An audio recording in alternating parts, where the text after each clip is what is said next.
There have been enough stories about how the real estate industry has fallen short of fulfilling its responsibilities, how it has failed to deliver on various fronts. But today we are going to feature a wonderful case of how the real estate sector is actually giving back to the community that in the truest sense builds their business brick by brick. Take a look at how a unique initiative called Kushal in Pune is turning ordinary labourers into skilled contractors.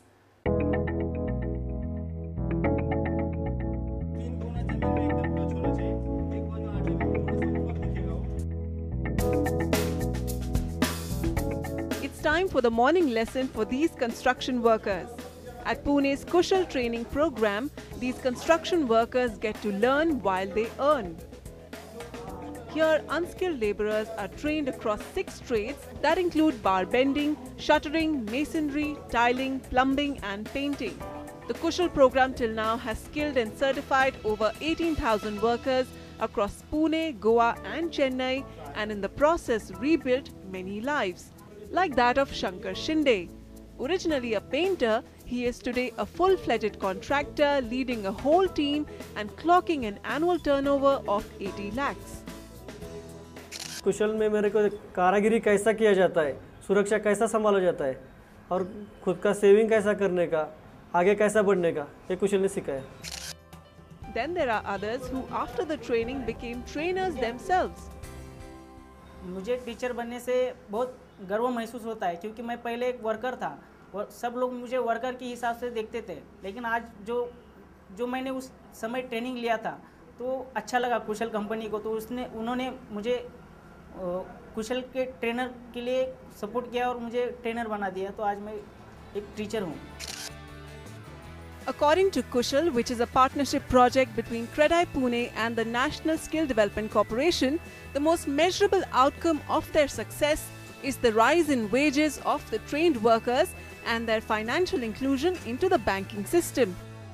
We have been able to increase the aspirational levels of the workers, thereby wanting him to upgrade his skills, whereby also and by opening bank accounts for them. Even without KYC norms, we showed them that he could save money.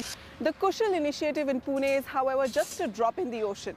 The building, construction and real estate sector is going to employ about 66 million workers by the year 2022, according to the National Skill Development Corporation. But most of these workers are going to come in unskilled and untrained to keep pace with the evolving construction technologies in India. India is today dreaming smart cities, housing for all and toilets for all.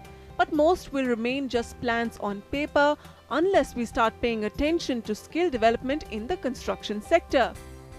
We require a large number of masons, plumbers, carpenters, electricians at dispersed locations. So the people with those requisite skills are in short supply.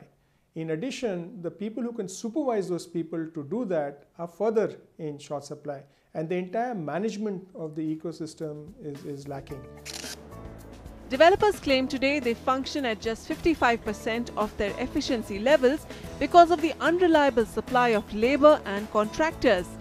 Steady supply of skilled manpower will not only get projects on the fast track but also translate into cost savings for consumers. With camera person AJ Joseph, Vasudha Sharma, NDTV. Skilling our workforce for a modern India, the Modi government means serious business when it comes to skill development. So much so that for the first time we have a union ministry for skill development. Now the real estate sector, the construction sector is the second largest employer in India, and yet the talent in this sector is still primitive or deficient in skills. Why is it so, and why aren't we investing enough in skilling our construction labour force? I have 2 expert voices in the studio to discuss that with me. Mr. Atul Bhatnagar, COO, National Skill Development Corporation, and Dr. Niranjan Swarup, Director of Professional Training at the Construction Industry Development Council. Gentlemen, thank you so much for joining me in the studio today.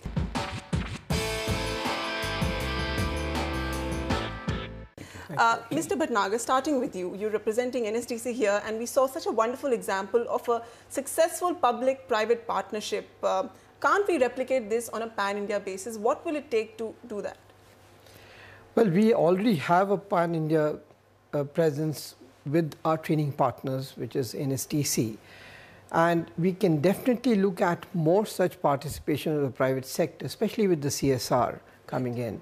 So there will be, and we do expect in the very near future, that with the CSR money coming into projects of construction where there is a very big skill gap, where there is a need for housing, there's a need for toilets, the need for infrastructure being made up, we would expect that the private sector will partner with the public and with Mr. Modi making these national missions on Swachh Bharat or industrial corridors or this new population that's coming in for them housing, etc. So we do expect a lot of PPP to happen. Okay. Dr. Swaroop, you're representing the Construction Industry Development Council. Tell us, as in India, the pace of urban development has only accelerated over the past few decades. But the only subjects that we discuss when it comes to housing and urban development is land, funding. We talk about faster approvals. Nobody talks about actually skilling the men and women who build our roads, who build our homes. Why has it been overlooked for so long? It has not been overlooked. We have been thinking that we would have people who would supply, we'll just get people in the market and come over. Yeah. If you look at the picture, today we require close to about, or rather we employ close to about 4 crore workers in construction industry. 5% of them every year retire. But retaining them is the problem, and finding skilled talent is the problem. Precisely. Yeah. The issue is that the perspective is changing. If you look at the worker which is coming in, earlier they were coming in from hinterlands. Yeah. Now their choices have changed. They don't want to come to construction industry. What we are getting is people who are urban youth, which have to be encouraged to come into construction industry. So obviously the educational levels change, the requirement change, and naturally the technology is also growing. Few years ago we were having conventional construction. Just requirement was to construct. Today we have cost efficient construction. Basically the need is productivity, quality, and also to bring in the skilled talent, you have to make it lucrative and attractive for them. Precisely. So and for that you need funding. And would you say that's the biggest challenge when it comes to skilling the labor force of the construction sector? Yes, it is. We are dealing with a population which is working on a daily wage. So even one day of skilling at a place outside their work means a loss of wage. So there is the requirement for a support system which can help this daily wage worker get a certificate, get those skills which are in a standardized form, so that he or she can call himself or herself a skilled mason, carpenter, plumber, whatever it is. Right. In your field of expertise, what have you seen is the big challenge on ground with developers of infrastructure or housing? What exactly do they complain about when it comes to finding talent and finding labor? We are not creating those people at all. What we are getting is simple masons or simple the rudimentary workers, and that they too have over the period of time are becoming like tigers, vanishing from the market. What we are getting is completely unskilled people, untrained people who are coming and producing very, very bad product. Bottom line is the houses. Let's say we are talking about the housing or the real estate sector right now. The quality of building, if it is bad, everything goes down. So that is the reason. Okay. So are we being too over-ambitious by talking about smart cities, housing for all by 2022? That's just about 7-8 years away. Are we prepared enough for this huge vision? We need a teamwork. We need him, right. Organizations like us to work together to meet that goal. And Mr. Bhatnagar, tell me, you've conducted a fresh study on the human resource and skill requirements in the building and construction sector. What have you found out? This time you're mapping skill gaps till the year 2022. That's also the target year for Housing for All. Yes. What are the standout highlights of this report? Okay, if we break up the construction industry into two parts, one is the building construction real estate, the other is the infrastructure. By right now, we have around 45 million people employed. That's the current employment base. We see it go up to 75 million by 2022, of which building construction real estate will be nearly 52 million. And, 66 million will be the building construction real estate. And this is growing up neatly at the rate of 68.5% in the next 10 years, let's say. Now, the question is, how do we empower this new population that's coming in with the standardized skill set so that where the work is, that's where the skills be. Right now the problem in India is there are jobs without skills and there are skills without jobs. So this construction industry that is suffering from, as we rightly said, look, we don't have people who have the skills, but what are the skills required in a mason? For the first time, NSTC through its training partners and through the Sector Skill Council has defined that.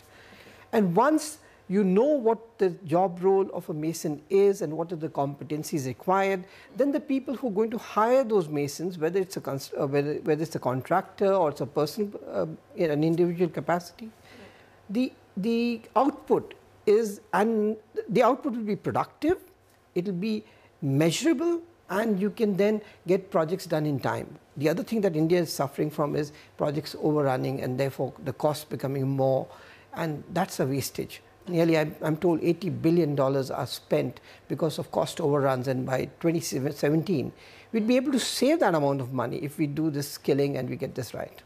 And would you say the way forward is for the public and the private to work together in tandem? Is that the only best possible solution like we saw in the Kushal case? Exactly, because here it is, we are trying to promote learn a skill, learn more, earn more. So that's where the private industry comes in and supports these people into skill development. And the government is giving a broader vision and the private industry is finding ways to complete that vision. Okay. Dr. Swaroop, tell us at CIDC, what are the kind of activities you have undertaken in the industry to enable skill development? Primarily what is happening is people consider that the person who has come into the construction industry, let's train him. That is what you are simply training somebody who is in the market. We are actually going into hinterland, getting people, training them and bringing them to the industry. So this way at least we are adding to the numbers which are already working. What we do is we look at the three core issues which are generally not added: safety, quality and productivity. So we look at those and train people so that people are conscious about it. See, bottom line is, end of the day, any builder or any property, as is very rightly pointed out, cost overrun.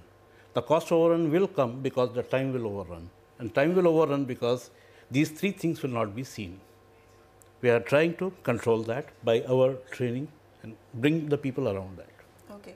Mr. Bhatnagar, would you say that right now when a person goes out to buy a home, the few key people that he has to deal with, the developer, the lender, and of course, but the buyer is one aspect, should the laborer be the fourth aspect critical to deliver a project? Should we just not look at them as the technical hands building your homes? We should also look at like we saw in the Kushal case, they're looking at financial inclusion for these laborers. So we need to look at the social angle of this, of skilling these labor force also. Definitely, I mean, for a buyer to meet a laborer may not be possible because the building is up. Yeah. But definitely, no, but to look at all four angles, giving them equal importance is what I mean. Absolutely, absolutely. Yeah. In fact, the buyer should now start posing questions to the builder, the contractor, as to what kind of certified workforce was employed to do that building. And the more the certified workforce is there, the better the building would be. Every building is brick by brick. So same brick, if the laborers and the workforce is skilled, obviously the output would be much better than otherwise. All right. Your last thoughts, Prime Minister Modi. Prime Minister Modi is quite serious about skilling India, skill development. What's your vision for the real estate sector, the construction sector, for the industry? How can we get there when we have a huge, wonderful demographic? We have a huge workforce, but we need to skill them. How can we get there? One way would be to follow Indian Army. Indian Army decided to engage at least 5% of skilled labor in their works. If our builders or the real estate lobby decides that they would not work without the skilled labor, or at least 5% or 10%, a minimum percent of the skilled labor, if they quantify and they put it in their brochures, that look here, I'm selling this flat, it's being built by so many skilled people, it will be fantastic. All right. Gentlemen, thank you so much for joining me today. So there you have it, skill development in real estate sector. We need to also focus on the men and women who get their hands dirty on ground and actually build our homes brick by brick. We need to bring them into the whole aspect of policy making, deliver policies that look at their welfare and their empowerment through technical skills. Thank you so much for joining me.